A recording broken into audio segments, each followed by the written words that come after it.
গ্রামের নানান ধরনের ঐতিহ্য, তার মধ্যে একটি হচ্ছে মাছ ধরা। আপনারা দেখতে পাচ্ছেন একদম ফ্রেশ মাছ, যেটা বিল শুকানোর পর নিজ হাতে একটা একটা করে ধরছেন। এখানে যারা মাছ শিকারে আসছেন তারা দেখতে আসলে খুব ভালো লাগছে এবং খেতেও অনেক মজা। এগুলো আমাদের দেশি মাছ।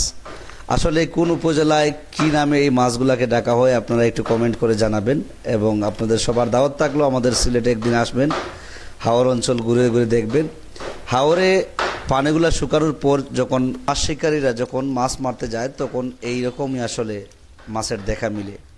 হাওর অঞ্চলের দেশ হচ্ছে সিলেট। সিলেটে প্রচুর পরিমাণে হাওর থাকার কারণে মানুষের এরকম মাছ খেতে খুব বেশি সুবিধা হয়। তাই আপনারা সবাই সিলেটে ঘুরে যাবেন আর সিলেটের হাওরগুলো দেখে যাবেন। এই দেখতেছেন কত সুন্দর সুন্দর মাছ। এগুলাকে সিলেটি ভাষায় বাইং মাছ বলা হয়।